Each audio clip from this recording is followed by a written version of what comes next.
Part 1 में हमने ये एक्सप्लेन किया था कि कैसे डार्क मैटर साइंटिस्ट के थ्रू कैसे और किन बेसिस पर प्रेडिक्ट किया गया। आज हम इस वीडियो के पार्ट 2 में डार्क मैटर के बारे में मजीद जानेंगे कि क्या डार्क मैटर भी नॉर्मल मैटर की तरह एटम से बना होता है, यानी क्या डार्क मैटर भी इलेक्ट्रॉन प्रोटॉन जैसे पार्टिकल्स को कंटेन करता है या ये कुछ और पार्टिकल्स से बना होता है। इतनी एडवांस टेक्नोलॉजी के बावजूद भी साइंटिस्ट डार्क मैटर को क्यों डिटेक्ट नहीं कर सकते। तो दोस्तों वेलकम करते हैं आपका इस चैनल द मैक्रो आलम में।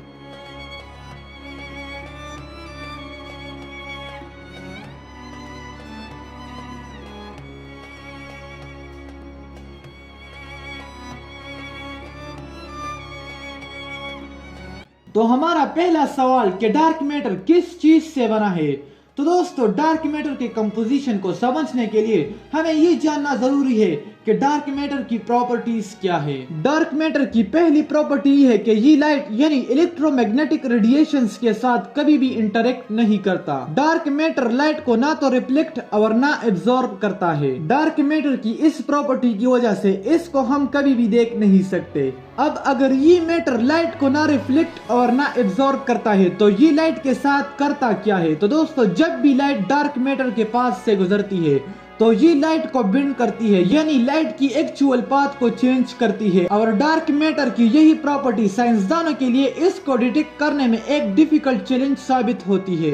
और हाइपोथेटिकली ये कंसिडर किया जाता है कि डार्क मैटर नॉन बारियोनिक पार्टिकल्स से बना है, यानी डार्क मैटर के पार्टिकल्स कभी भी नॉर्मल मैटर की तरह बारियोनिक पार्टिकल्स नहीं होंगे। बारियोनिक पार्टिकल्स वो पार्टिकल होते हैं जो 3 क्वार्क से मिलकर बने होते हैं, जैसे कि हमारे एटम्स में प्रोटॉन और न्यूट्रॉन होते हैं। तो डार्क मैटर उस पार्टिकल से बने होंगे जो बारियोनिक नहीं होंगे। तीसरी प्रॉपर्टी ये है कि डार्क मैटर का पार्टिकल कभी भी स्पीड ऑफ लाइट से ट्रेवल नहीं कर सकता, इसीलिए ये भी कहा जाता है कि ये मैटर हमारे नॉर्मल मैटर से काफी ठंडा होगा। चौथी प्रॉपर्टी ये है कि डार्क मैटर जिस पार्टिकल से भी बना होगा वो पार्टिकल प्रोटॉन के कंपेयर 100 से लेकर 1000 टाइम्स हेवी होगा, मतलब डार्क मैटर का पार्टिकल एक मैसिव पार्टिकल होगा। इन प्रॉपर्टीज को जानने के बाद अब आइए जानते हैं कि डार्क मैटर किस चीज से बना है। वैसे ये भी पॉसिबल हो सकता था कि शायद dark matter in normal matter से बनता हो, मगर जब साइंटिस्ट ने हमारे यूनिवर्स में हर तरह के मैटर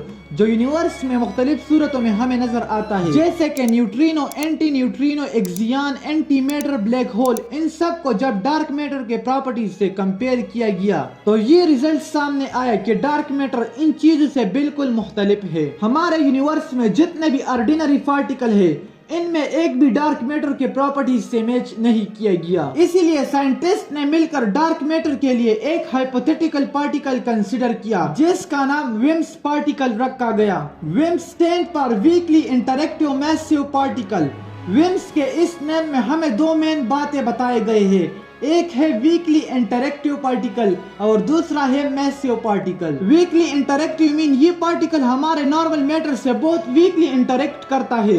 वैसे एक बात कहूँ, विम्स पार्टिकल हमारे नॉर्मल मैटर से कभी भी फिजिकली इंटरेक्ट नहीं करता, ये सिर्फ ग्रेविटी और वीक न्यूक्लियर फोर्स के थ्रू इंटरेक्ट करता है।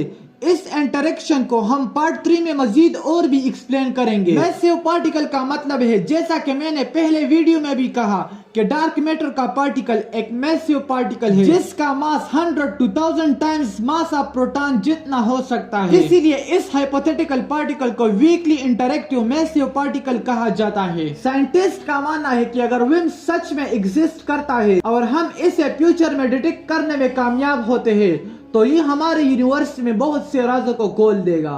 इतनी एडवांस टेक्नोलॉजी के बावजूद भी डार्क मैटर को डिटेक्ट करना साइंटिस्ट के लिए इंतहाई मुश्किल काम है, क्योंकि डार्क मैटर के प्रॉपर्टीज ही कुछ ऐसे होते हैं जो इसको मुश्किल बनाता है। जैसे कि हमने पढ़ा कि ये डार्क मैटर कोई भी फिजिकली इंटरेक्शन हमारे नॉर्मल मैटर के साथ नहीं करता, और ये ना लाइट को इमिट करता है और ना लाइट को एब्जॉर्ब करता है, और अगर ये नॉन फिजिकली इंटरेक्शन करता भी है नॉर्मल मैटर के साथ तो वो भी बहुत वीक है। तो दोस्तों आज की वीडियो में बस इतना ही। अगले वीडियो में हम ये जानेंगे कि क्या होता अगर डार्क मैटर हमारे यूनिवर्स में होता ही नहीं, और ये कि कैसे डार्क मैटर हमारे यूनिवर्स के स्ट्रक्चर को मेंटेन करने में रोल प्ले करता है, और ये भी कि why a primordial black hole is considered to be the member of dark matter।